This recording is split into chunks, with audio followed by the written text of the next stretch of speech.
अरे भाई जल्दी करो, अगर 10 मिनट में मैं एयरपोर्ट नहीं पहुंचा तो एंट्री नहीं मिलेगी। हड़बड़ाया हुआ सा मैं टैक्सी ड्राइवर से बोला। 4 महीने पहले सुबह मैं ऑफिस पहुंचा तो 2 घंटे लेट था। जाते ही पियोन ने बोला, आपको बड़े साहब ने केबिन में बुलाया है। उफ, लगता है फिर लेट आने के लिए सुनाएंगे। सोचते हुए मैंने केबिन का दरवाज़ा खटखटाया। मैं आई कम इन सर। ओ यस, कम इन उत्कर्ष, तुम्हें एक गुड न्यूज़ देनी है। बहुत अच्छे मूड में बॉस ने कहा। Good news? क्या बात है, आज मोगेम्बो बड़ा खुश लग रहा है। मैंने मन ही मन सोचा, हम अपने बॉस को मोगेम्बो बोलते थे पीठ पीछे। फिर बॉस ने आगे कहा, तुम्हें दिसंबर एंड या जनवरी फर्स्ट वीक में स्वीडन जाना होगा। हमारे नए क्लाइंट चाहते हैं कि तुम जाकर कुछ दिन उनके साथ ही काम करो और उनका सारा सिस्टम समझ लो, ताकि तुम्हें काम करने में कोई परेशानी ना हो। तुम्हें कोई प्रॉब्लम तो नहीं है जाने में? No sir, it will be best opportunity for my career, मैंने उत्सुकतावश कहा। That's great my boy, boss ने कहा और मैं केबिन से बाहर आ गया। पहली ऑन साइट अपॉर्चुनिटी और वो भी स्वीडन। वाओ, भला कौन वहाँ जाना नहीं चाहेगा। मन ही मन खुश होते हुए मैं अपने काम में लग गया। फिर स्वीडन वाली कंपनी ने मेरे वीज़ा की कार्यवाही शुरू कर दी। सारी औपचारिकताओं के बाद अंततः मेरा वीज़ा आ ही गया। देखते देखते मेरे जाने का दिन भी आ गया और अब मैं टैक्सी में बैठा ड्राइवर को जल्दी चलने के लिए कह रहा था। रास्ते में ट्रैफिक की वजह से देरी हो रही थी। एंट्री करने में कुछ ही पल बाकी थे कि ड्राइवर ने गाड़ी एयरपोर्ट पर लगा दी। मैंने टैक्सी को पे किया और लगभग भागते हुए एंट्रेंस गेट तक पहुंचा। टिकट और पासपोर्ट चेक करने के बाद सिक्योरिटी ऑफिसर ने मुझे अंदर जाने दिया। लगेज सबमिट करवाते वक्त टिकट काउंटर पर बैठी महिला कर्मचारी ने मुझसे पूछा, any seat preference sir? O yes, give me window seat please. Sure sir. और उसने मुझे विंडो सीट अलॉट कर दी। सारे सिक्योरिटी चेक से होते हुए मैं 45 मिनट बाद बोर्डिंग गेट पर था। बोर्डिंग शुरू होने में वक्त था, पर यह वक्त काटना मुझसे मुश्किल हो रहा था। हालांकि ऐसा नहीं था कि मैं पहली बार फ़्लाइट ले रहा था। डोमेस्टिक फ़्लाइट से तो मैं कई बार उड़ चुका था, पर इंटरनेशनल फ़्लाइट पहली बार ले रहा था, तो मैं बहुत ही एक्साइटेड था। वक्त काटने के लिए मैं कैफेटेरिया में चला गया। वैसे भी ठंड का वक्त था तो कॉफ़ी पीना तो बनता था। मैंने एक कॉफ़ी ली और खाली जगह की तलाश में नज़र इधर उधर दौड़ाने लगा। अभी मैं सीट की खोज कर ही रहा था कि मेरी नज़र एक टेबल पर पड़ी। एक लड़की अकेली बैठी थी और उसके सामने की चेयर खाली थी। मैंने जाकर लड़की से पूछा, मैं आई सिट हेयर? वैसे शायद मुझे पूछने की ज़रूरत नहीं थी, और सामने कोई लड़का होता तो शायद मैं नहीं पूछता, पर क्योंकि लड़की थी तो मैनर्स दिखाते हुए मैंने पूछा। नो, लड़की ने एकदम रूडली मना कर दिया। हाउ रूड, मैं मुंह बनाते हुए बुदबुदाया कि वो बोली, actually someone is already seated here. मैं बिना कुछ कहे मुड़ा ही था कि सामने से 2 कॉफ़ी लिए एक लड़की आ गई और चहकते हुए बोली, है हाय हैंडसम। हाय, उसने इतनी बेतकल्लुफ़ी से कहा कि एक पल को मैं सोच में पड़ गया। क्या ये मुझे जानती है? है, what happened, looking for a seat? You can sit here, but you, मेरा मतलब आप खड़ी रहें और मैं बैठ जाऊं? It's not. अभी मैं कुछ कह ही रहा था कि वो बीच में ही बोल पड़ी, ओ कम ऑन, और तभी एक चेयर खाली हुई और उसने झट से वो बैठने के लिए खींच ली। अब आप बैठ जाइए, इससे पहले कोई और चेयर पुल करे, और हंस पड़ी। हंसते हुए मैं भी बैठ गया। अब तक वो लड़की जो पहले से वहाँ बैठी थी ये सारी बातें चुपचाप बैठी सुन रही थी। मेरा वहाँ बैठना शायद उसे अच्छा नहीं लगा। हाय, आई एम सुपर्णा, कॉफ़ी लाने वाली लड़की ने हाथ बढ़ाते हुए कहा। हाय, आई एम उत्कर्ष, मैंने प्रति उत्तर दिया। And she is my friend Indu, Suparna ने दूसरी लड़की का परिचय दिया। हाय इंदू, मैंने कहा। नो, इट्स इंद्रानी, उसने तपाक से कहा। ओके इंद्रानी, मैंने भी ऐसे ही बोल दिया। क्या एटीट्यूड है, मैं मन ही मन सोच रहा था। तो Suparna, you are from Delhi only and you can call me Sepi. Okay Sepi, और ये भी, मैंने इंदू की तरफ इशारा करते हुए पूछा। हाँ ये भी, ये ऐसी ही है क्या नक्चड़ी? मैंने धीरे से फुसफुसाकर सुपर्णा से पूछा। मेरी बात सुनकर वो हंस दी, पर इंदू ने भी सुन लिया। उसने घूरकर मुझे देखा। सेपी, बोर्डिंग का टाइम हो रहा है, लेट्स गो, इंदू उठते हुए बोली। है नाइस मीटिंग कर्ष, बाय, सेपी भी उठते हुए बोली। मी टू, बाय, मैंने कहा। फिर वो चली गई। मैंने अपनी कॉफ़ी ख़त्म की और मैं भी उठ गया। मैं गेट पर पहुंचा तो बोर्डिंग के लिए लाइन लग चुकी थी। लाइन लंबी थी तो मैं आराम से बैठ गया। मैंने देखा वो दोनों लाइन में सबसे आगे थी।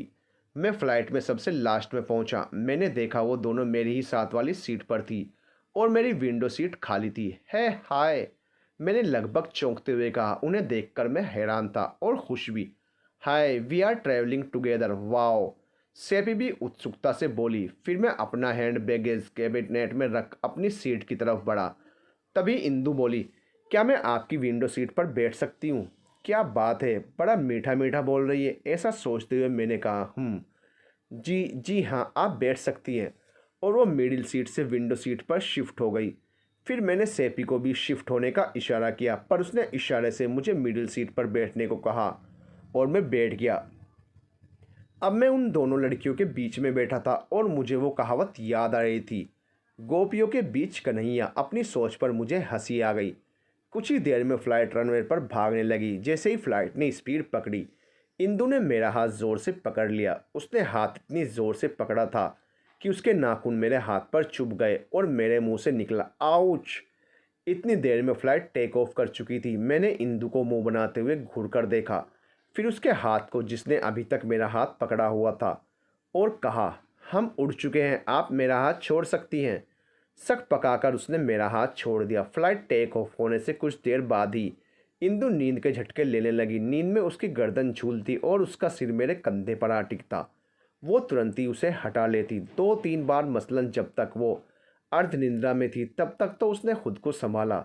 फिर उसे खुद ही नहीं पता चला कि कब वो गहरी नींद के आगोश में समा गई और कब मेरा कंधा उसके सिर का सहारा बन गया। इधर मैं और सुपर्णा अपनी बातों में मशगूल थे। तुम क्यों जा रहे हो स्टॉकहोल्म? सुपर्णा ने पूछा। कंपनी भेज रही है प्रोजेक्ट के सिलसिले में। और आप? मैं तो घूमने फिरने, मेरे फादर के कजिन हैं वहाँ। और ये मैडम? मैंने आंखों से इंदु की तरफ इशारा करते हुए पूछा, जो बेखबर सी मेरे कंधे पर सिर रखकर आराम से सो रही थी।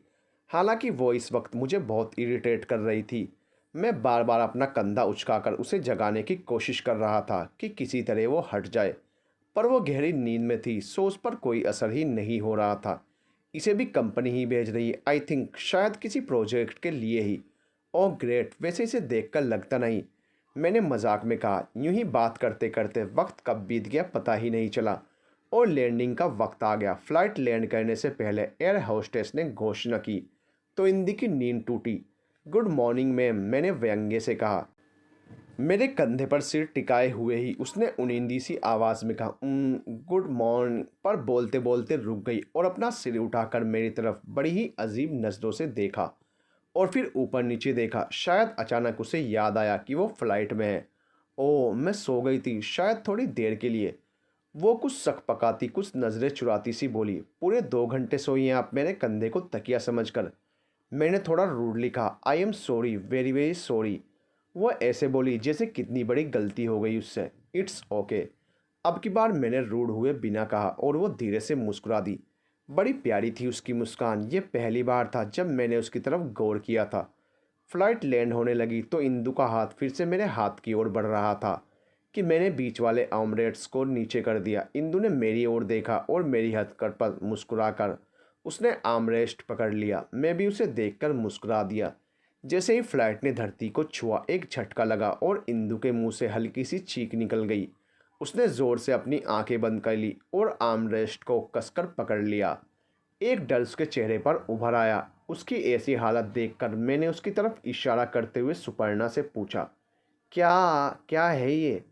अब क्या करें, थोड़ी सी पागल है, सुपर्णा ने हंसते हुए कहा। पूरी पागल है, मैंने पलटकर हंसते हुए कहा।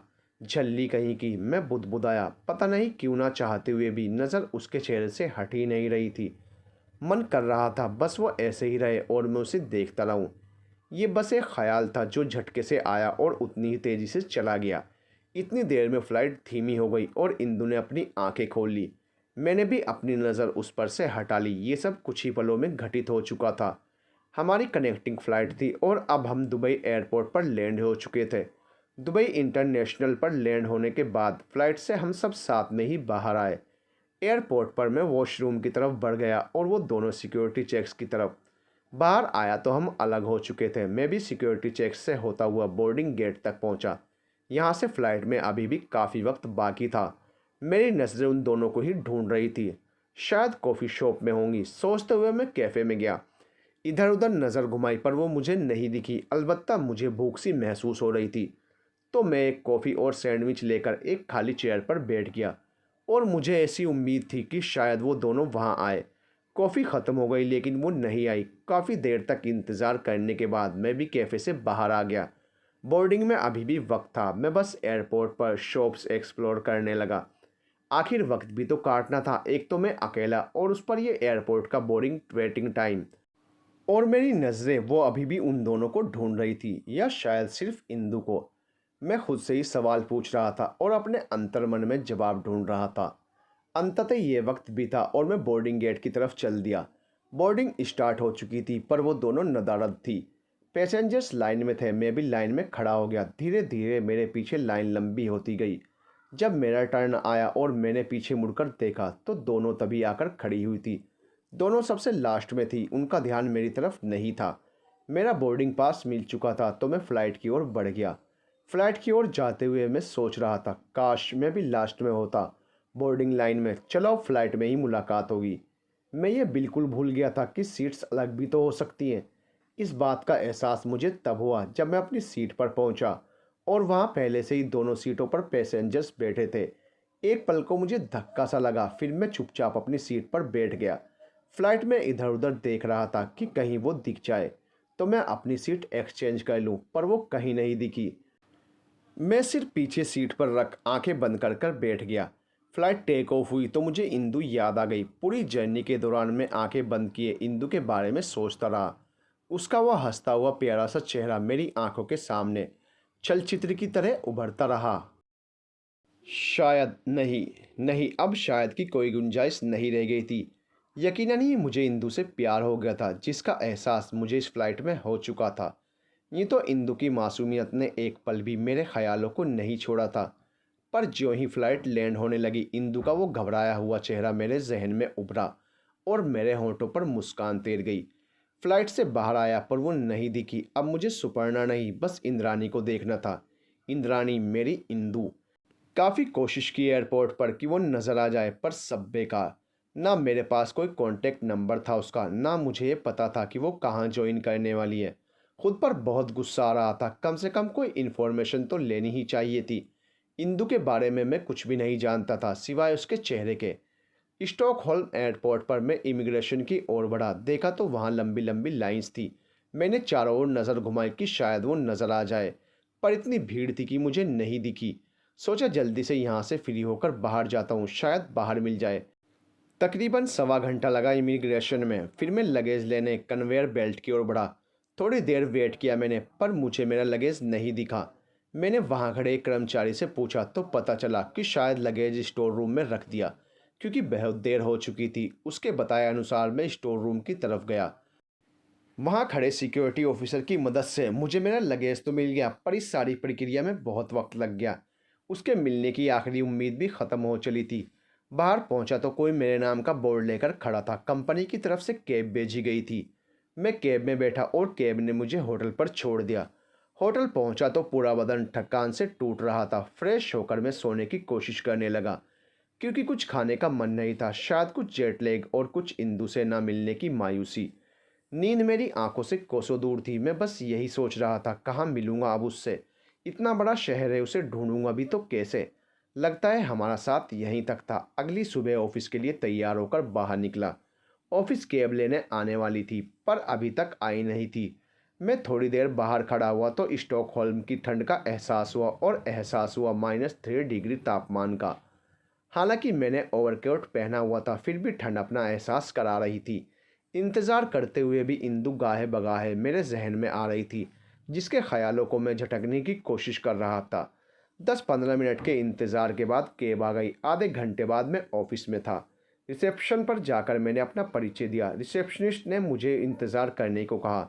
मैं वहीं रिसेप्शन एरिया में सोफे पर बैठ गया। लगभग 10 मिनट हो चुके थे मुझे वहाँ पर बैठे हुए कि सामने से एक लड़की आती हुई दिखाई दी। दुबली पतली सी, ग्रीन कलर का formal overcoat with black jeans और हील वाले फॉर्मल शूज। बहुत ही कॉन्फिडेंस के साथ वो रिसेप्शन की ओर बढ़ रही थी। उसे देखकर मैं एकदम शॉक्ड हो गया। इंदु, मैं बुदबुदाया। नहीं नहीं, शायद मुझे धोखा हुआ है। फिर उसे रिसेप्शन पर अपना परिचय दिया। Hello, I am Indrani Prakash from India. उसका नाम सुनकर ये तो कन्फर्म हो गया था कि ये इंदु ही है।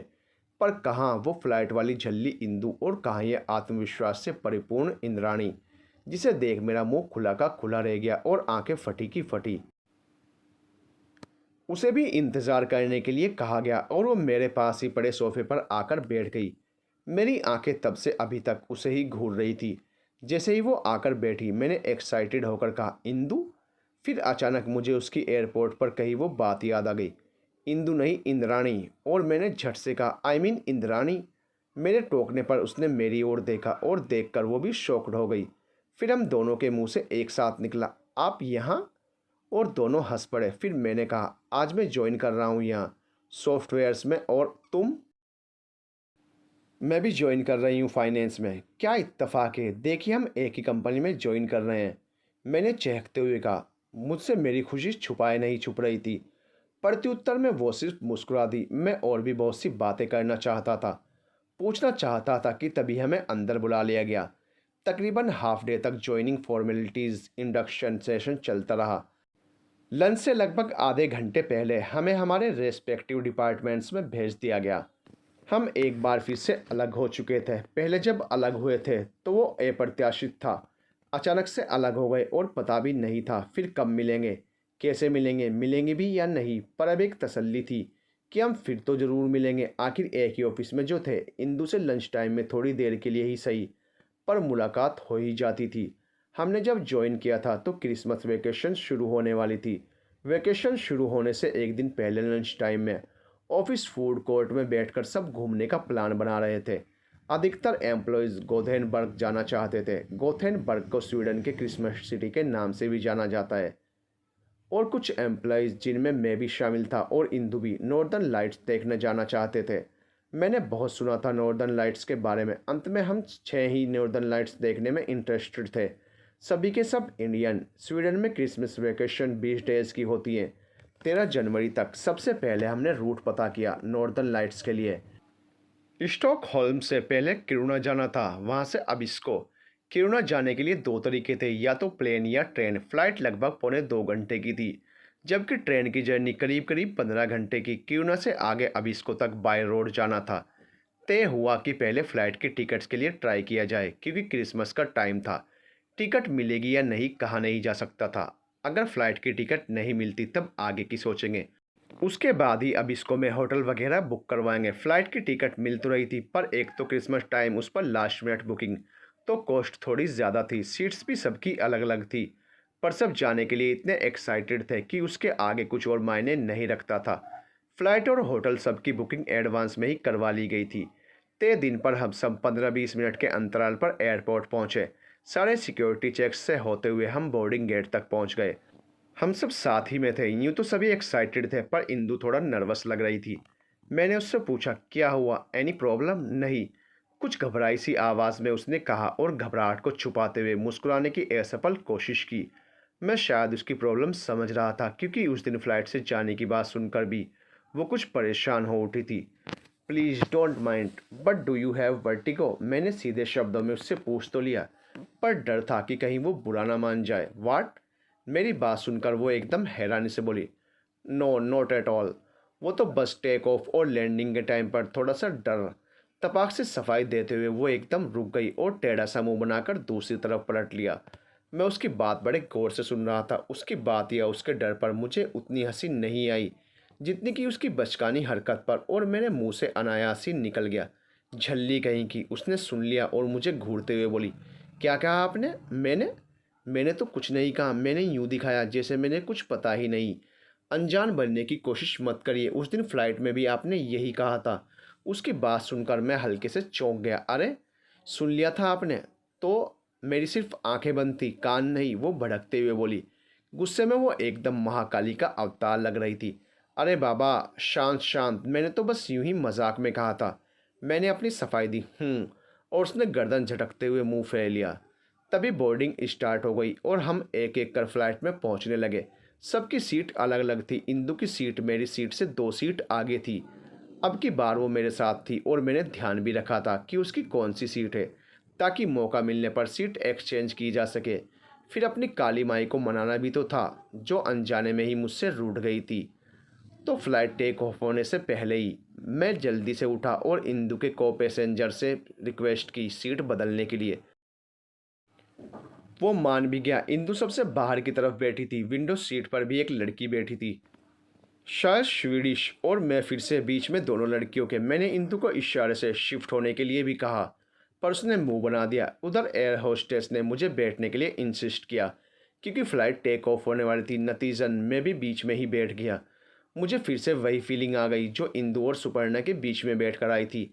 मेरे बैठते ही फ्लाइट चल पड़ी। इंदु ने गुस्से में मुझे देखते हुए कहा, आप यहाँ क्यों आए हैं? यूं ही। अभी इतना ही कहा था मैंने कि फ़्लाइट टेक ऑफ हो गई और इंदु ने अनायास ही ज़ोर से मेरा हाथ पकड़ लिया। उसके नाखूनों ने फिर से मेरे हाथ को पिंच किया।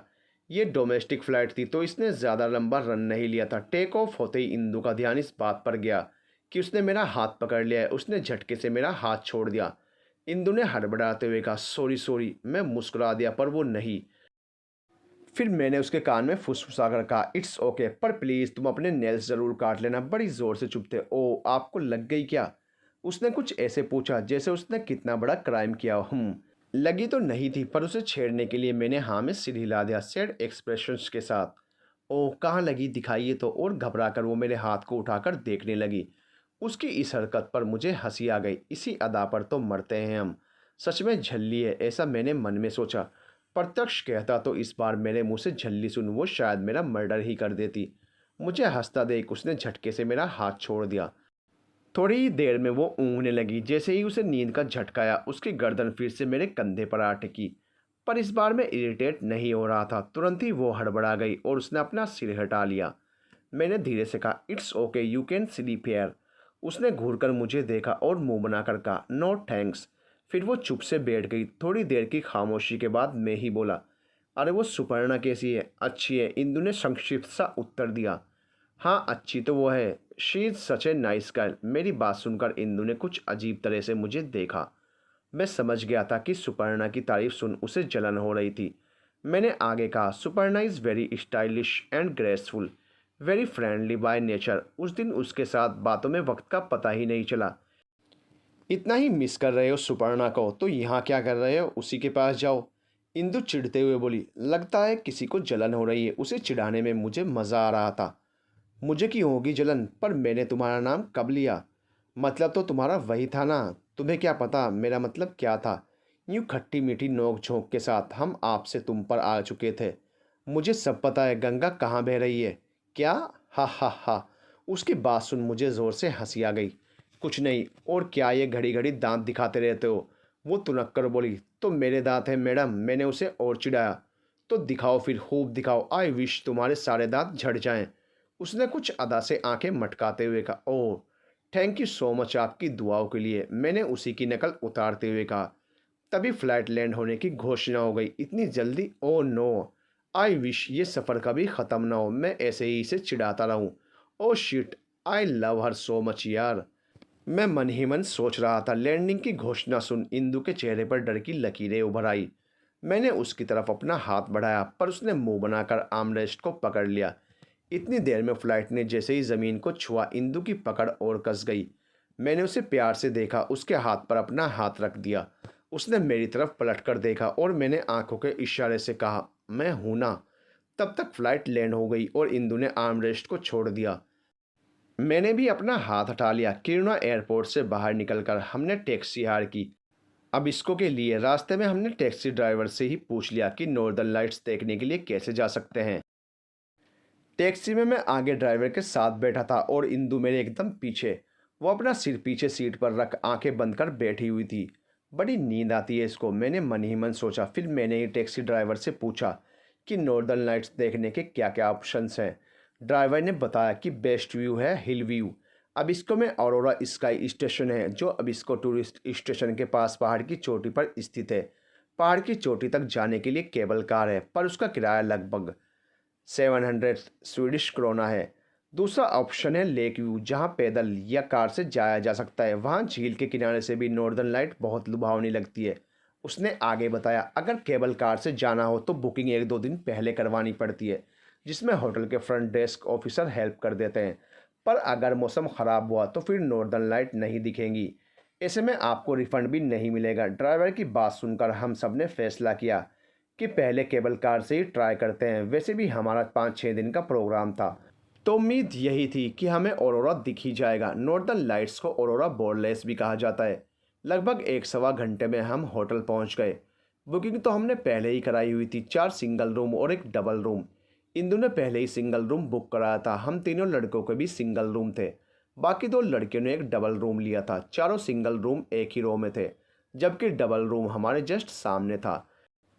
मेरा और इंदु का रूम साथ साथ था। हमारे रूम की बालकनी भी जो दूसरी तरफ थी, साथ साथ थी। इधर मैं अपनी बालकनी में निकला, उधर इंदु। अब इसको में 5 घंटे का ही दिन होता है, तो जब तक हम होटल पहुंचे अंधेरा घिर चुका था। आज का मौसम एकदम साफ था, आसमान में तारे खिले थे, पर ठंड भी अपने शबाब पर थी। रात का तापमान वहाँ अक्सर तेजी से गिरता है। मैं इंदु को देख हल्के से मुस्कुराया, वो भी मुस्कुराई। कितनी ठंड है, तुम यहाँ बालकनी में क्या कर रही हो? तुम भी तो बालकनी में ही हो, उसने कहा। मैं तो बस ऐसे ही। कितना साफ आसमान है, नज़ारा भी खूबसूरत है। तो तुम्हें ये क्यों लगता है कि ये सब देखना बस तुम ही डिज़र्व करते हो? नहीं नहीं, मेरा मतलब ठंड भी बहुत है ना। तो मैंने दोनों हाथ रगड़ते हुए कहा। डोंट वरी, नहीं मरूंगी, वो तपाक से बोली। है पागल हो क्या? बोलने से पहले बिल्कुल नहीं सोचती क्या? आज बोला सो बोला, पर दोबारा बोला तो? मैं गुस्से में उस पर चिल्ला पड़ा। मैंने दोनों मुट्ठियां जोर से बंद कर ली और उसकी तरफ उंगली करते हुए कहा, क्या हुआ? ऐसा क्या कहा मैंने? दोनों हाथ हवा में उठाकर कंधे उचकाते हुए उसने पूछा। वो हैरान थी मेरे ऐसे रिएक्शन पर। Leave it. और मैं कमरे में चला आया। कमरे में बैठा मैं सोच रहा था, कैसे समझाऊंगा उसे, क्यों चिल्ला उठा मैं उस पर। मुझे अब बस उसे अपने मन की बात बतानी ही होगी। माना पागल है, एकदम झल्ली सी है, पर I love her so much. मैं सोच ही रहा था कि दरवाजे की घंटी बजी। मुझे लगा इंदु है दरवाजे पर। अभी तुम जाओ यहाँ से, मुझे कोई बात नहीं करनी। बिना नजरें उठाए दरवाज़ा खोलते ही मैंने बोल दिया, अरे भाई क्या हुआ? हम तो तुझे खाने के लिए बुलाने आए थे। सामने मेरे दोस्त खड़े थे। कुछ नहीं, वो बस ऐसे ही। और मैं दरवाज़ा लॉक कर उनके साथ हो लिया। लड़कियां कहाँ हैं? मैंने पूछा। आ रही हैं, इंदु को बुलाकर। हम सब एक ही टेबल पर बैठ गए। ठंड बहुत थी तो हमने एक एक ड्रिंक लिया, पर इंदु ने नहीं। अरे तुम भी लो यार, ठंड से लड़ने में काम आएगी। हम में से एक ने उससे कहा, इसके बिना ठंड में नहीं मर। बोलते बोलते अचानक रुककर उसने मेरी तरफ देखा। मैं उसे ही घूर रहा था। मेरा मतलब है, मुझे उसकी ज़रूरत नहीं। बात बदलते हुए उसने कहा। उसकी बात सुनकर मैंने अपनी नज़र उस पर से हटा ली और उसने भी। पर कनखियों से हम दोनों बार बार एक दूसरे को ही देख रहे थे। मैं ये सोच रहा था कि उस अपने दिल की बात कैसे कहूँ, और वो शायद ये कि मैंने इस तरह रिएक्ट क्यों किया। डिनर ख़त्म करते करते हम में से एक ने कहा, चलो फ्रंट डेस्क ऑफिसर के पास चलकर केबल कार की बुकिंग के बारे में पता करते हैं। हाँ तो ठीक है चलो, मैंने कहा। भाई हम तो बहुत थक गए हैं, नींद भी आ रही है, तुम जाकर पता कर लो। दोनों लड़कियों का डिनर ख़त्म हो चुका था और वो कहकर कमरे में चली गई। हम बाकी फ्रेंड्स फ्रंट डेस्क की ओर चल दिए। हमने जाकर ऑफिसर से बात की। ऑफिसर ने हमें बताया कि मौसम ख़राब होने का और स्नोफॉल का अलर्ट है, इसलिए अभी बुकिंग को होल्ड पर डाल दो। 3-4 दिन के बाद बुकिंग करवाना। उसकी बात सुनकर हम थोड़ा मायूस तो हुए, पर फिर सोचा कि अगर मौसम सही रहा तो पहले लेक व्यू ट्राई कर लेंगे। इसके बाद दोनों लड़के नाइट रोविंग के लिए बाहर चले गए और मैं और इंदु अपने कमरों की तरफ चल दिए। चलते चलते इंदु की नज़र होटल लॉबी में बनी खिड़की से बाहर पड़ी। Wow, snowfall! उसकी बात सुनकर मैंने भी बाहर नज़र डाली। बाहर रुई के फव्वारों की तरह धीमे धीमे बर्फ़ गिर रही थी। चलो ना बाहर चलते हैं, इंदु ने कहा। नहीं, मुझे नींद आ रही है, मैंने थोड़ा रूडली जवाब दिया। ना जाने क्यों, पर उसकी बालकनी में कही हुई बात को मैं अपने मन से नहीं निकाल पा रहा था। Okay then, good night. और वो बाहर जाने के लिए मुड़ गई। वो लॉबी से होते हुए होटल गेट तक पहुंची ही थी कि मैं भी लपक कर उसके साथ हो लिया। क्या बात है, तुम्हें तो नींद आ रही थी? उसने तंज कसा। हाँ, पर अब नहीं आ रही। मेरी टोन वैसी ही थी। फिर हम चुपचाप चलने लगे। बर्फ़ हमारे कपड़ों पर गिरकर फिसल रही थी। हमने गर्म ओवरकोट पहने थे, बावजूद इसके ठंड की सिरहन अपना एहसास करा रही थी। कुछ पलों की खामोशी के बाद इंदु ने कहा, बहुत ठंड है, तो वापस चलें? नहीं, मेरा वो मतलब नहीं था। एक्चुअली ये स्नोफॉल, ये ठंड, आई रियली लव दिस। बोलते हुए वो बिल्कुल छोटी बच्ची लग रही थी। वो अपने दोनों हाथ फैलाकर अपना चेहरा ऊपर कर उस पर गिरती हुई बर्फ़ को महसूस करने लगी। उसकी आंखें बंद थी। उसके चेहरे पर जो ही बर्फ़ पड़ती वो सिहर जाती और धीमे से अपनी गर्दन झटक देती। वो चहक रही थी और मैं उसे निहार रहा था। मेरा जी चाह रहा था कि उसे बाहों में लेकर अपने सीने से लगा लूं और मैंने महसूस किया यही सही वक्त है उससे अपने मन की बात कहने का। इंदु बिना मेरी ओर देखे उसने कहा। उसकी आंखें अभी भी बंद थी और चेहरा ऊपर ही था। मुझे कुछ कहना है तुमसे। उसने आंखें खोलकर मेरी तरफ देखा। इंदु, वो मुझे कहना था कि आइसक्रीम। मेरी बात काटते हुए वो चिल्लाई। क्या? मुझे उसकी बात समझ नहीं आई। वो देखो आइसक्रीम मुझे खानी है, तुम खाओगे? मुझसे पूछते हुए वो उस शॉप की ओर बढ़ चली। अरे सुनो तो, इतनी ठंड में आइसक्रीम? बोलते हुए मैं भी उसके पीछे चल दिया। मुझे तो खानी है, तुम मत खाओ। चलते चलते उसने कहा और शॉप के अंदर चली गई। उसके पीछे पीछे मैं भी। Give me A strawberry corn please, उसने सामने खड़े वेंडर से कहा। फिर मुझसे पूछा, एंड योर चॉइस? वेनिला, मैंने कहा। कॉर्न लेने के बाद मैं पे करने लगा तो उसने टोका।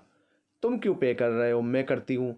नो इट्स ओके, ट्रीट समझ लो। ट्रीट बोलकर उसने मुंह बनाया और फिर कहा, ओके नो प्रॉब्लम। तुम खिलाओ या मैं, मतलब तो आइसक्रीम से है। कौन लेकर हम बाहर आ गए। Let's back to hotel now, मैंने उससे कहा। Okay fine. हम चलते चलते आइसक्रीम खाने लगे। इंदु, मुझे कुछ कहना है तुमसे। मैंने अपनी बात फिर कहना चाहिए बाद में। लेट मी इंजॉय दिस, वरना तुम बोलते रहोगे और मैं चाहकर भी तुम्हारी बात पर ध्यान नहीं दे पाऊंगी। Winters and ice cream my favourite. इस वक्त उसका पूरा ध्यान आइसक्रीम पर था। उसको यूं तल्लीनता से आइसक्रीम खाते देख मैं चुप हो गया। कुछ देर में होटल आ गया। हमारी आइसक्रीम भी ख़त्म हो चुकी थी। होटल की लॉबी से होते हुए हम अपने फ्लोर पर आ गए। चलते चलते मैंने फिर से बात छेड़ी। इंदु, मुझे कुछ बात करनी है तुमसे। अरे हाँ, बाहर भी तुम कुछ कह रहे थे। कहो, क्या कह रहे थे तुम? इस बार इंदु बड़े ध्यान से सुन रही थी। आई लव यू, मैंने बिना वक्त गवाए कह दिया। क्या? वो चौंकी, जो शायद स्वाभाविक था। हाँ Indu, miss Indrani Prakash, I love you कहते हुए मैंने उसकी तरफ कदम बढ़ाए। वो पीछे हट गई। Are you joking? No I am serious, मैंने जोर देकर कहा। सीरियस? मिस्टर उत्कर्ष, हमें मिले महीना भी नहीं हुआ एंड यू आर सीरियस? मुश्किल से दो चार बात की होगी। तुम मुझे नहीं जानते, मैं तुम्हें नहीं जानती, और सीधा आई लव यू? तुम्हारा कहना सही है, पर कभी कभी प्यार करने के लिए जानना ज़रूरी नहीं होता। बगैर जाने भी प्यार हो जाता है। मैंने अपनी बात दृढ़ता से कही। आपके लिए नहीं होगा, पर मेरे लिए तो है। मैं आपको नहीं जानती, इसलिए आइंदा मुझसे दूर रहिए, उसने गुस्से में बोला। उसकी आंखें भीग आई थी। कहकर वो सीधा अपने कमरे में घुस गई और गुस्से में ज़ोर से दरवाज़ा बंद कर लिया।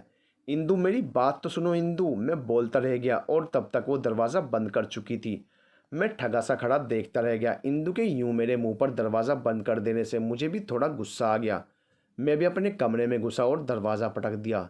सामने टेबल पर पड़ी बोतल उठाकर मैं एक ही सांस में पूरी बोतल पानी पी गया।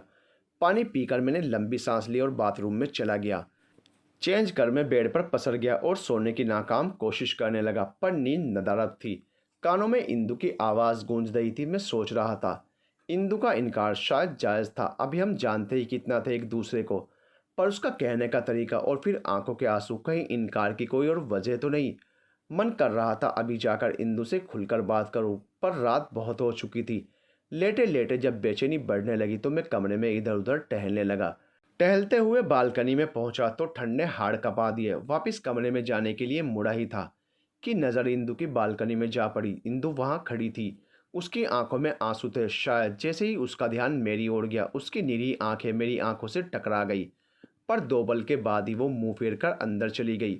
उसकी आंखें देख मुझे ऐसा लगा कि जैसे उनमें कितना दर्द है, कि जैसे वो कुछ कहना चाहती है मुझसे। अब मुझसे रहा नहीं गया।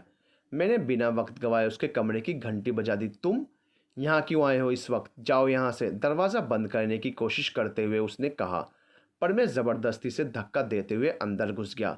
मैं जानता था कि यह सही नहीं था, फिर भी कोई विकल्प नहीं था मेरे पास।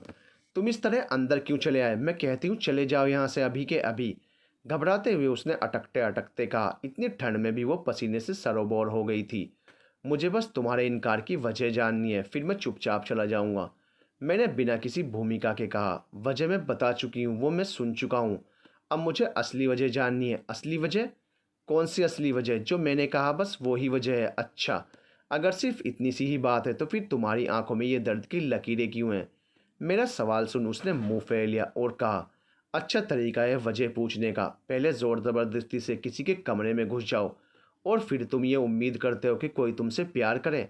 कहते कहते उसकी आवाज़ भर्रा गई। देखो इंदु, मेरा यकीन करो, मेरा तरीका गलत हो सकता है पर मेरी नीयत नहीं। मैंने पीछे से उसके कंधे पर हाथ रखते हुए कहा, पर उसने मेरा हाथ झटक दिया। यकीन हरकतें नहीं है तुम्हारी यकीन करने लायक, एक बार आजमा कर तो देखो। आजमा के व्यंग्यात्मक हंसी हंसते हुए, तुम सब एक जैसे होते हो ना। पहले यकीन दिलवाने के लिए बड़ी बड़ी बातें करते हो और जब कोई तुम्हारी मीठी मीठी बातों में जाल में फंस जाए तो एक पल में उसका भ्रम तोड़ देते हो। सॉरी टू से, पर अब मुझे किसी को नहीं आजमाना। उसकी बातों से मुझे कुछ कुछ उसके इनकार की वजह समझ आ रही थी। कोई अगर ऐसा है, किसी एक ने अगर तुम्हारे साथ कुछ गलत किया है तो सब एक जैसे नहीं हो जाते ना। मैंने गुगली फेंकी। तुम क्या जानो मेरे साथ क्या हुआ है, वैसे भी मुझे नहीं जानना कौन कैसा है। अब तुम चले जाओ। मेरा तीर निशाने पर लगा था। मैं समझ चुका था कि उसने गहरी चोट खाई है। ठीक है, प्यार न सही, हम दोस्त तो बन सकते हैं। एक दोस्त के नाते तुम मुझसे अपने दर्द कह सकती हो। वैसे भी कहते हैं ना, बांटने से दर्द कम होता है। मैंने बहुत ही सॉफ्टली कहा। देखो अभी तुम चले जाओ, अभी मुझे कुछ नहीं बताना। I need some time. Okay, अभी मैं जा रहा हूँ, पर याद रखना I am with you as a friend. और कहकर मैं अपने कमरे में आ गया। इंदु के कमरे से तो मैं चला आया, पर नींद मुझे अब भी नहीं आ रही थी। मुझे इंतज़ार था सुबह का, जब मैं इंदु के इनकार का असली कारण जान सकूं। अगली सुबह तक भी रात को जो स्नोफॉल शुरू हुआ था वो अपने शवाब पर था। इतनी भारी बर्फबारी की किसी ने भी उम्मीद नहीं की थी। हम सब सुबह सुबह ब्रेकफास्ट के लिए इकट्ठे हुए। इंदु तब तक नहीं आई थी। सबके चेहरे पर मायूसी थी, क्योंकि इतने ख़राब मौसम में कहीं भी जाना नामुमकिन था। नाश्ता करने के बाद हमने तय किया कि एक बार होटल फ्रंट डेस्क से बात की जाए। अगर वो हमें कैब प्रोवाइड कर दें तो आसपास के लोकल स्पॉट्स देखे जा सकते हैं।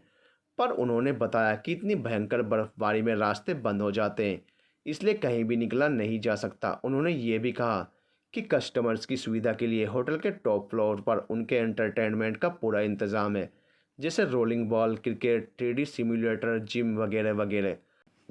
जब तक बर्फबारी नहीं रुक जाती तब तक हम लोग वहाँ पर रिलैक्स कर सकते हैं। इंदु अभी तक नदारद थी। अरे इंदु कहाँ है, उसे भी तो बुला लें, उसने तो नाश्ता भी नहीं किया, सानिया ने कहा। उत्कर्ष प्लीज़ तुम देखो ना इंदु को। चल सानिया, हम बॉल रोल करते हैं, रक्षिता बोलते हुए उसका हाथ खींच कर ले गई। दोनों लड़के पहले ही जा चुके थे। मुझे लिफ्ट से हमारे फ्लोर पर छोड़ते हुए दोनों लड़कियां भी टॉप फ्लोर पर चली गई। लिफ्ट से निकलकर मैंने इंदु के कमरे की डोरबेल बजाई। उसने झट से दरवाज़ा खोल दिया। तुम? मुझे देखकर कुछ हैरानी भरी प्रतिक्रिया थी उसकी। हाँ मैं, क्यों, किसी और को एक्सेप्ट कर रही थी क्या? मैंने अंदर जाते हुए कहा। हाँ नहीं मैं वो, कुछ बोलते हुए उसने दरवाज़ा बंद कर दिया। बताओ क्यों आए हो? मैं तुम्हें बुलाने आया था। सब टॉप फ्लोर पर गए हैं और तुमने नाश्ता भी नहीं किया है, तो चलो पहले। अभी मैं बोल ही रहा था कि फिर से डोरबेल बजी। इंदु ने दरवाज़ा खोला तो उसका नाश्ता आया था। लड़का ट्रे रखकर चला गया। तुमने नाश्ता कमरे में मंगवाया, पर क्यों? कहीं तुम मुझे अवॉइड तो नहीं कर रही? मेरे जहन में अचानक से ये प्रश्न आ गया। अब तुम समझ ही गए हो तो प्लीज़ जाओ, इंदु ने सपाट लफ्ज़ों में कहा। जब तक मुझे मेरे सवालों के जवाब नहीं मिल जाते तब तक तो मैं नहीं जाऊंगा। क्या जानना चाहते हो तुम? मुझे क्यों परेशान कर रहे हो? छोड़ दो मेरा पीछा। वो लगभग रुआंसी हो चुकी थी। पर क्यों? क्या कमी है मुझ में, या फिर ऐसा और क्या कारण है कि तुम मुझे अपनाना नहीं चाहती? मेरी ज़िंदगी इतनी सरल नहीं जितनी दिखती है। तुम में कोई कमी नहीं, कमी मुझ में है, इसलिए मैं तुम्हें नहीं अपना सकती। तुम में ऐसी क्या कमी है? प्लीज़ मुझसे कुछ मत पूछो उत्कर्ष, आई बेग यू। अब तक आंसू उसके गालों पर लुढ़क आए थे। नहीं इंदु, तुम्हें मुझे बताना ही होगा, मैंने उसका चेहरा अपने हाथों में लेते हुए कहा। तुम समझते क्यों नहीं? उसने खुद को मेरी पकड़ से छुड़ाते हुए कहा। उसकी आवाज़ में गुस्सा था। नहीं, मुझे नहीं समझना। मैंने भी थोड़ी ऊंची आवाज़ में कहा। तो सुनो, किसी और से प्यार करती हूँ मैं अपनी जान से ज़्यादा। उसकी बात सुनकर मैं शॉक्ड हो गया और वहीं बेड पर धम से बैठ गया। 2 मिनट बाद मैंने खुद को संभाला और कहा, आई एम सॉरी इंदु, मुझे नहीं पता था कि तुम्हारी ज़िंदगी में कोई और है। तो कौन है वो? कहाँ रहता है? इंडिया में? खुद को संभालने की मेरी कोशिश नाकाम हो रही थी और मैं हड़बड़ाहट में पता नहीं क्या क्या पूछ बैठा था। वो मेरी ज़िंदगी में नहीं है अब, इंदु ने कहा। मतलब? उसकी बातें अब मेरी समझ से बाहर हो रही थी। मतलब ये कि वो मेरी ज़िंदगी में नहीं है। उसने छोड़ दिया मुझे बीच मझधार में। धोखा दिया उसने मुझे, पर फिर भी वो मेरे दिल में है। प्यार करती हूँ मैं उससे, उसकी बेवफाई से। वो एक सांस में बोल गई और फूट फूट कर रो पड़ी। मैंने उसे रो लेने दिया। क्या मिला तुम्हें उत्कर्ष मेरे जख्मों को कुरेद कर। सुबकते हुए कुछ देर बाद उसने कहा। मैंने उसकी ओर पानी का गिलास बढ़ाया। पानी पीने के बाद मैंने उसका हाथ थामा और उसे बेड पर बैठाते हुए कहा, मुझे खुलकर बताओ इंदु सारी बातें। फिर इंदु ने कहना शुरू किया, उसका नाम रक्षित है, मास्टर्स में था, मेरे साथ ही मेरी क्लास में। पहली नज़र के प्यार जैसी कोई बात नहीं थी हमारे बीच। कॉलेज में पहले कुछ दिन साथ बैठे, कभी कभी नोट्स भी एक्सचेंज कर लेते थे। फिर हम अक्सर साथ बैठने लगे। पहला सेमेस्टर पूरा होते होते हम दोनों ने ही ये महसूस किया कि हम एक दूसरे को चाहने लगे। एक दिन लेक्चर चल रहा था। वो इकोनॉमिक्स की क्लास थी, थोड़ी बोरिंग थी वो लेक्चरर, तो हम लास्ट बेंच पर बैठे थे। क्लास के बीच में ही उसने मुझे कहा, Indrani, I feel I love you. I feel the same. मुझे तो जैसे इसी पल का इंतज़ार था। उसने मेरा हाथ पकड़ा और धीरे से चूम लिया। उसकी उंगलियों की छुअंत कुछ ऐसी थी कि मेरा तन मन पुलकित हो उठा। बस फिर क्या था, दिन रंगीले और रातें रूहानी उठी। प्यार के वादे, कस्में, साथ जीने मरने की आरजू, आंखों में हसीन सपने। कभी साथ घूमने जाते तो कभी मूवी। वो मेरे सारे नाज उठाता। उसके साथ होती तो हमेशा खिलखिलाती रहती मैं। उसने कभी मेरी आंखों में आंसू नहीं आने दिए। हमारे रिश्ते में अक्सर मैं ही रूठती और वो प्यार से मुझे मनाता। इंदु बोलते बोलते चुप हो गई। क्या हुआ, मैंने पूछा। आई हैव हेडेक कहकर वो अपने बैग में मेडिसिन ढूंढने लगी। कुछ खाया नहीं है ना तुमने? लो देखो, तुम्हारी बातों में नाश्ता भी ठंडा हो गया। लो खाओ फटाफट, फिर मेडिसिन लेना। इंदु नाश्ता करने लगी और थोड़ी देर के लिए बातों का सिलसिला थम गया। मैं कमरे में इधर उधर चहलकदमी करते हुए इंदु के नाश्ता कर लेने का इंतज़ार करने लगा। नाश्ता कर लेने के बाद इंदु ने आगे बताना शुरू किया। मैं ऐसा महसूस करने लगी थी कि जैसे मैं इस सारे जहाँ की महारानी हूँ। खुद से भी ज़्यादा भरोसा करने लगी थी उस पर। फिर वो लम्हा आया जब प्यार में हमने दुनिया जहाँ की सारी रस्मों को तोड़ दिया। सच पूछो तो उस पर मुझे इतना विश्वास था कि उस वक्त मुझे अपने किए पर ज़रा भी पछतावा नहीं हुआ था और ना ही किसी का कोई डर था। लगता था कि मेरा हमसफ़र साथ है मेरे, पर कितनी गलत थी मैं।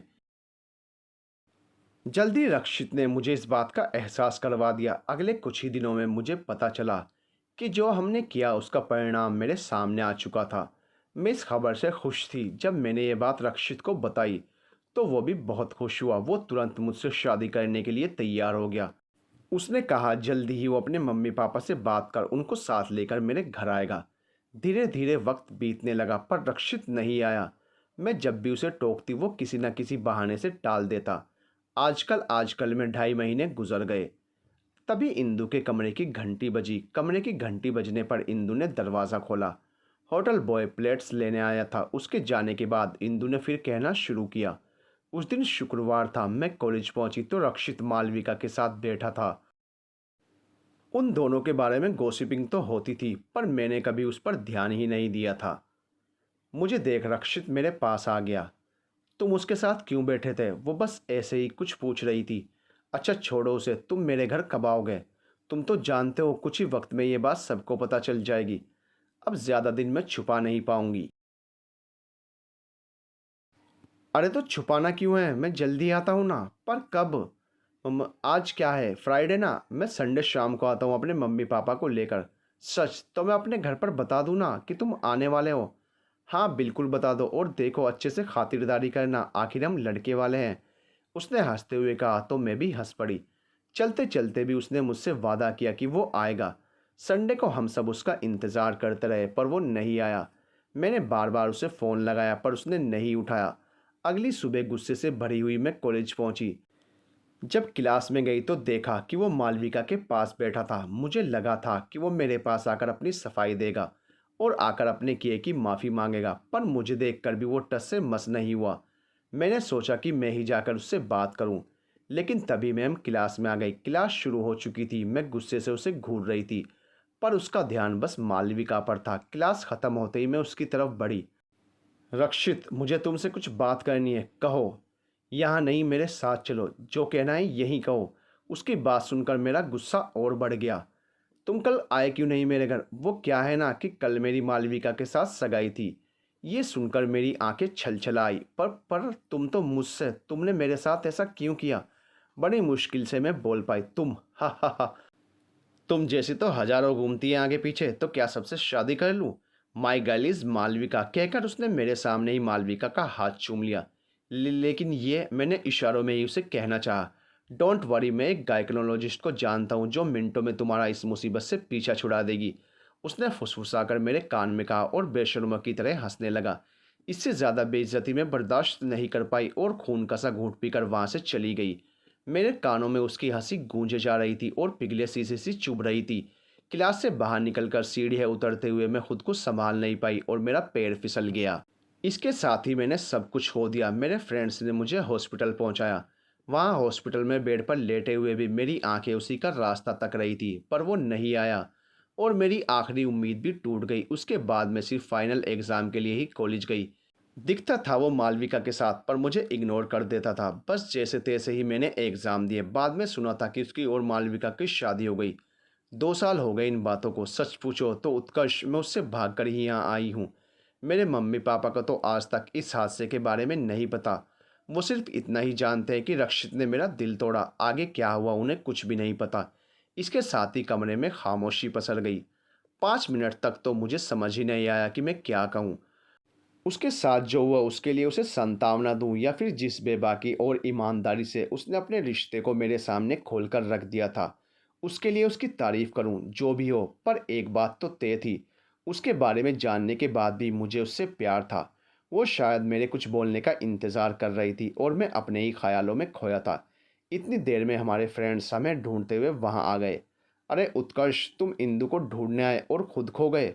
देखो मौसम खुल गया है, चलो कहीं निकलते हैं, साइट सीन करते हैं। सानिया ने कहा। हाँ हाँ चलो, कहते हुए मैं खड़ा हो गया।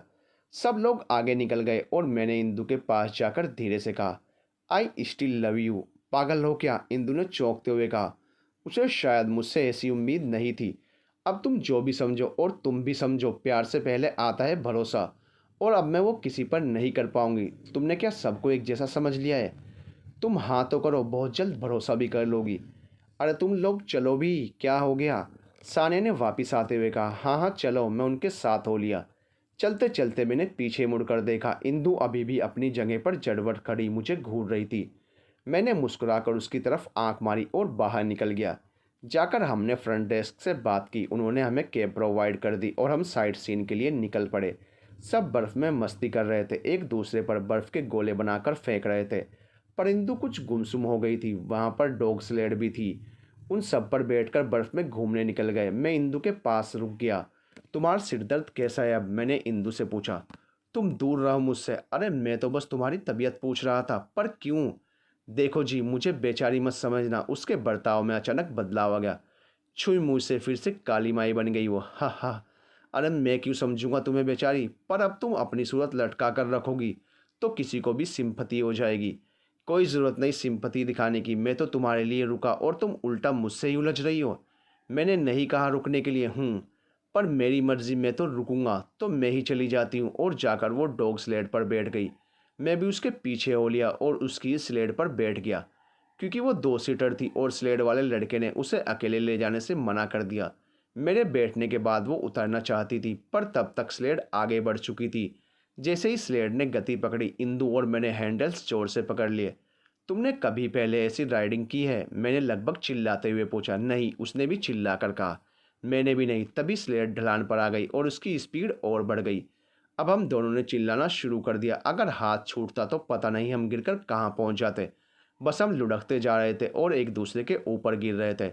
जब स्लेड रुकी हम पूरी तरह अस्त व्यस्त हो चुके थे। स्लेड राइड का अनुभव बहुत ही अनोखा था और रिस्की भी, पर मज़ा खूब आया। गिरते पड़ते हम अपनी टीम के पास पहुंच ही गए। अंधेरा होने को था। हम सब वापस होटल आ गए। चूंकि मौसम साफ था तो हम सब ने ऑरोरा देखने का प्लान बना लिया। केवल कार की टिकट तो इतनी जल्दी मिलने वाली नहीं थी, तो हमने लेक व्यू का ही प्लान बना लिया। होटल ने हमें वहां तक जाने के लिए कैब और गाइड दोनों प्रोवाइड कर दिए। उन्होंने हमें कुछ इंस्ट्रक्शंस भी दिए कि हम एक्स्ट्रा गर्म कपड़े पहन लें, हाथों में मिटनेस और ग्लव्स भी, क्योंकि रात का टेम्परेचर तेज़ी से गिरता है और ठंड बहुत बढ़ जाती है। सारी तैयारी करने के बाद हम निकल पड़े ऑरोरा देखने। लगभग पौन घंटे बाद हम लेक के पास थे। 9 बज चुके थे जब हम वहाँ पहुँचे। आज का ऑरोरा टाइम लगभग 10 से 1 बजे का था। गाइड के कहे अनुसार हमने अपने कैमरे वगैरह सब सेट कर लिए। हम सबके पास कैमरास थे तो हमने उन्हें अलग अलग एंगल्स पर सेट किया। आसमान एकदम क्लियर था, तारे जगमगा रहे थे। बस अब हमें इंतज़ार था ऑरोरा के शुरू होने का। हम सब ने आसमान पर टकटकी लगा रखी थी। कुछ देर में हल्की रंग बिरंगी रोशनी बिखरनी शुरू हो गई।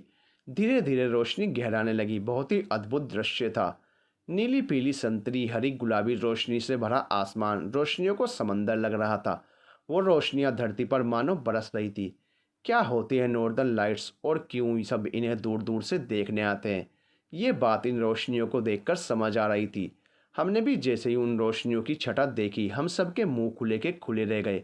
क्या अनोखी छटा थी प्रकृति की।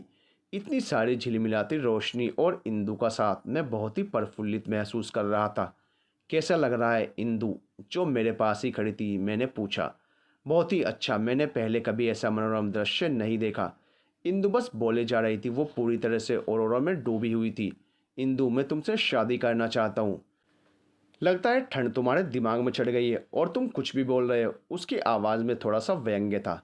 नहीं इंदु, सच में, विल यू मैरी मी? मैं तुमसे मना कर चुकी हूँ। बार बार बोलकर मेरा दिमाग ख़राब मत करो। मुझे चैन से ये पल इंजॉय करने दो। उसने मुझे दो टूक कहा और वो फिर से ऑरोरा देखने में खो गई। इतनी जल्दी तो मैं हार नहीं मानूंगा। अपने प्यार का यकीन तो मैं तुम्हें दिला कर ही रहूँगा, चाहे जो हो जाए। मन ही मन सोचते हुए मैं भी उन रोशनियों को देखने लगा। झील के किनारे से हम ऑरोरा देख चुके थे। अब पहाड़ की चोटी से देखने की हसरत थी। अभी हम 3-4 दिन थे अबिस्को में, तो होटल वापस आकर सबसे पहले हमने केबल कार बुक कर दी। अगले दिन मौसम ने फिर करवट पलट ली। फिर से बर्फबारी शुरू हो गई। अब की बार तो पहले से भी ज़्यादा ख़राब लग रहा था मौसम। मौसम को लेकर रेड अलर्ट जारी हो चुका था। बाहर निकलने की मनाही थी। अभी हमें ज़्यादा चिंता नहीं थी, क्योंकि हमें उम्मीद थी कि 3 दिन में मौसम खुल ही जाएगा। हम सब होटल में ही रहे और टॉप फ्लोर पर टाइम पास करते रहे। इंदु मुझे अवॉइड करने की पूरी कोशिश कर रही थी। मुझे भी सबके बीच में उससे बात करने का कोई मौका नहीं मिल रहा था। मैं अंदर ही अंदर झटपटा रहा था। पूरा दिन बीत गया था जब मैंने इंदु से कोई बात नहीं की थी। मेरा मन पूरी रात बेचैन रहा। अगली सुबह भी मौसम जस का तस था। हम फिर ऊपर वाले फ्लोर पर चिल करने पहुंच गए। पहले हम सब गेम जोन में गए। दोनों लड़के टेबल टेनिस खेलने लगे।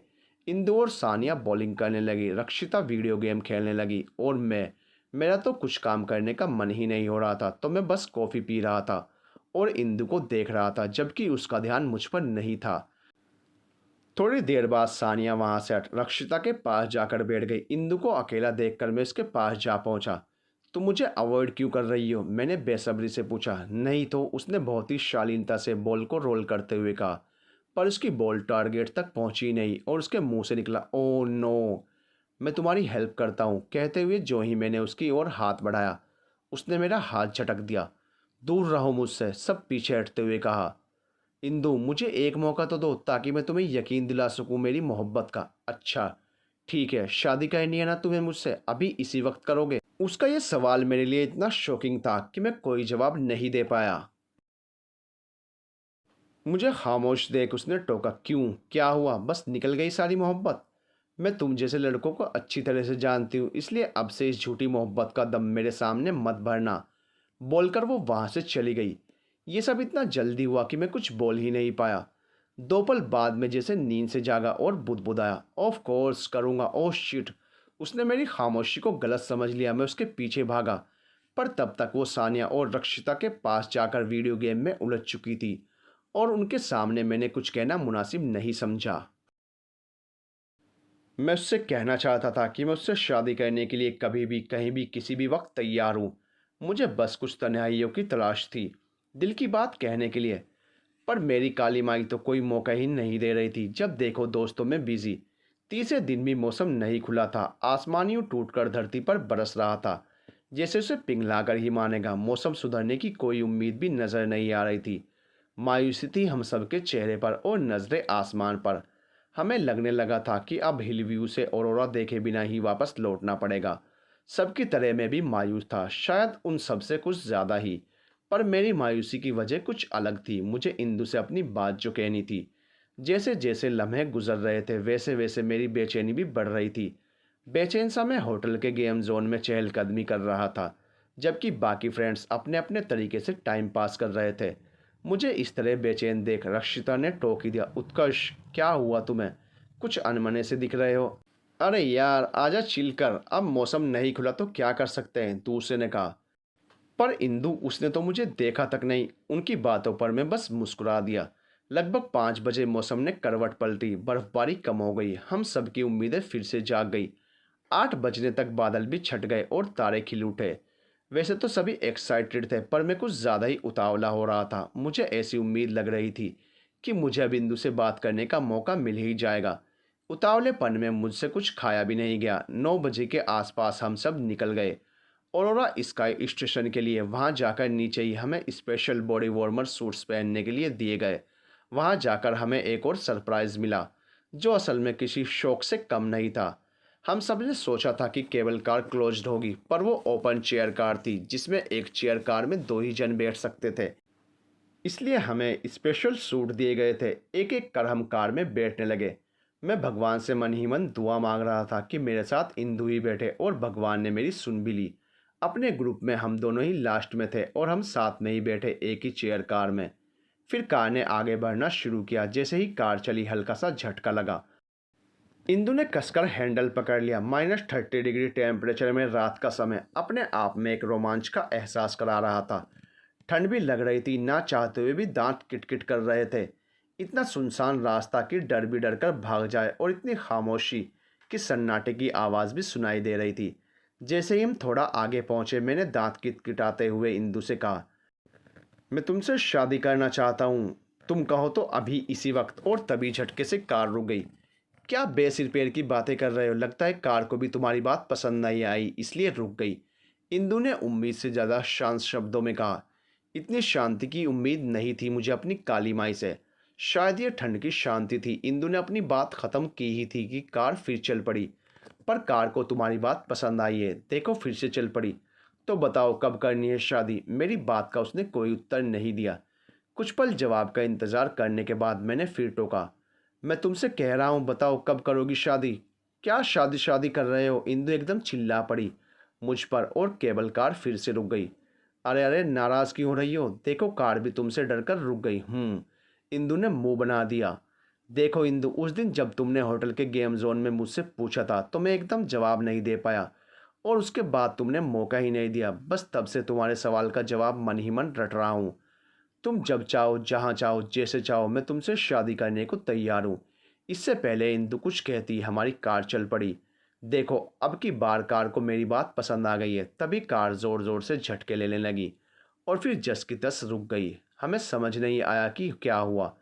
5 मिनट हुए, 10 मिनट हुए, 15 मिनट हुए, पर कार नहीं चली। हम समझ गए कि कोई टेक्निकल फॉल्ट था, और पता नहीं था कि ये कब तक चलेगी। 20 मिनट का तो रास्ता था, और अब हम 20 मिनट से यहीं लटके हुए थे।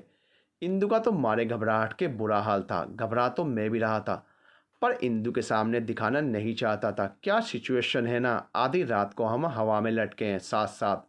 मैंने तनाव कम करने के लिए कहा। ऐसे वक्त में भी तुम्हें मजाक सूझ रहा है? इंदु चिढ़ते हुए बोली।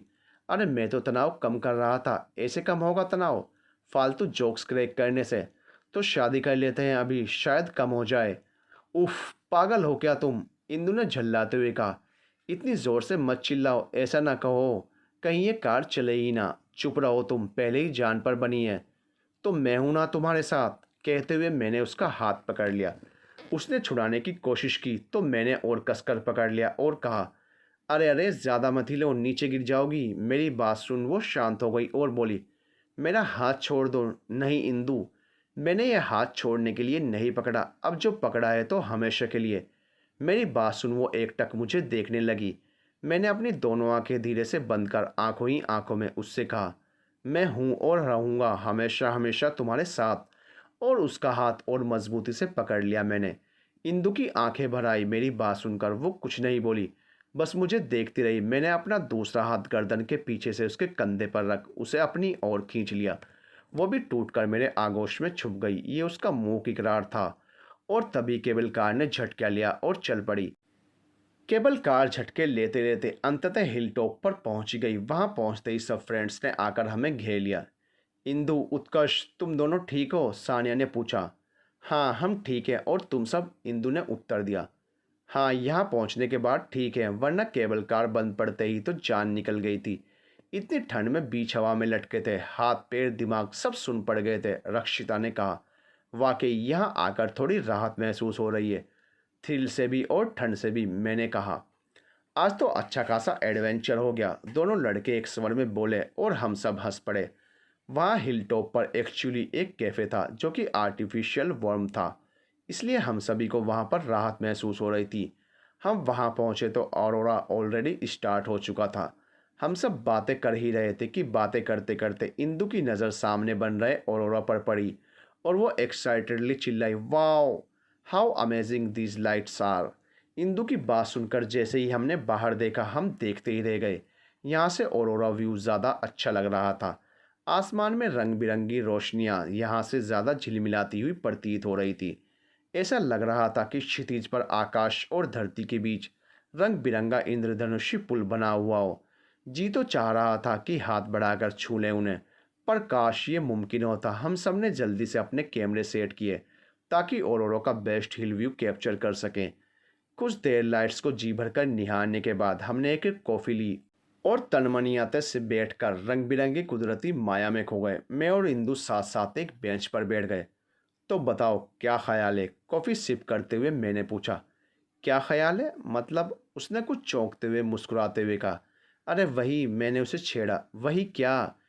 थोड़ा सा झल्लाने लगी वो। अरे बताता हूँ बताता हूँ। अब तक मेरी कॉफ़ी ख़त्म हो चुकी थी पर उसकी बाकी थी। पहले कॉफ़ी तो ख़त्म कर लो। मेरी बात सुनकर उसने जल्दी से कॉफ़ी ख़त्म कर दी और बोली, अब बताओ। ओहो क्या बेसब्री है। मैंने उसे फिर छेड़ा। उत्कर्ष देखो जल्दी से बता दो, नहीं तो मैं अपना इरादा बदल दूंगी। उसने चुटकी ली। अरे बाबा ऐसा गज़ब मत करना वरना मेरा क्या होगा। फिर मैं अपनी जगह से उठा और उसके सामने नीचे बैठ गया और अपना हाथ आगे बढ़ाते हुए मैंने उससे पूछ लिया, मिस इंदु इंद्राणी प्रकाश, इन रंग बिरंगी रोशनियों को साक्षी बनाकर आज मैं तुमसे पूछता हूँ, विल यू मैरी मी? मेरी बात सुन इंदु शर्माकर इधर उधर देखने लगी और फुसफुसाई, क्या कर रहे हो? सब देख रहे हैं। अब तक हम सबके आकर्षण का केंद्र बन चुके थे। मिस इंदु, जो प्यार करते हैं वो किसी से नहीं डरते। तो अब तुम्हारे जवाब की बारी है। सब फ्रेंड्स चीयर करने लगे। इंदु इंदु इंदु। दो पल सोचकर हंसते घबराते हुए इंदु ने कहा, यस आई विल। सब चिल्लाने लगे और इंदु और मैं एक दूसरे के आगोश में समा गए। क्या खूबसूरत समा था। इंदु मेरे साथ थी, मेरे पास थी, मेरी बाहों में, और दूर क्षितिज पर बिखरी रंग बिरंगी रोशनियां हमारे प्यार की गवाह बनी। एक बजते बजते औरोरा स्काई स्टेशन बंद हो गया और हम केबल कार से वापस उतर आए। होटल आते आते 2:30 बज गए थे। सब बुरी तरह थक चुके थे तो अपने अपने कमरों में जाते ही निढाल हो गए। पर आज मैं इतना खुश था कि मेरी नींद ही उड़ गई थी। अगले दिन शाम की हमारी किरुना से फ़्लाइट थी। होटल से हमने सुबह ही चेकआउट कर दिया और बाय रोड किरुना जा पहुँचे। किरुना से स्टॉकहोल्म की फ़्लाइट में भी मैं और इंदु साथ साथ ही बैठे। वैसे तो रक्षिता की सीट थी पर मेरे बिना बोले ही उसने एक्सचेंज कर ली और मन बंद मुस्कुराते हुए वहाँ से उठकर मेरी सीट पर चली गई। जैसे ही फ़्लाइट चली मैंने हंसते हुए इंदु की तरफ अपना हाथ बढ़ाया। उसने भी हंसते हुए उसका हाथ मेरे हाथ में रख दिया और फ्लाइट टेक ऑफ होते ही मेरा हाथ ज़ोर से पकड़ लिया। प्रत्युत्तर में मैंने भी उसका हाथ ज़ोर से पकड़ लिया। उसने मेरी ओर देखा और मेरे कंधे पर अपना सर रख दिया और फ्लाइट हमें लेकर उड़ चली बादलों के पार।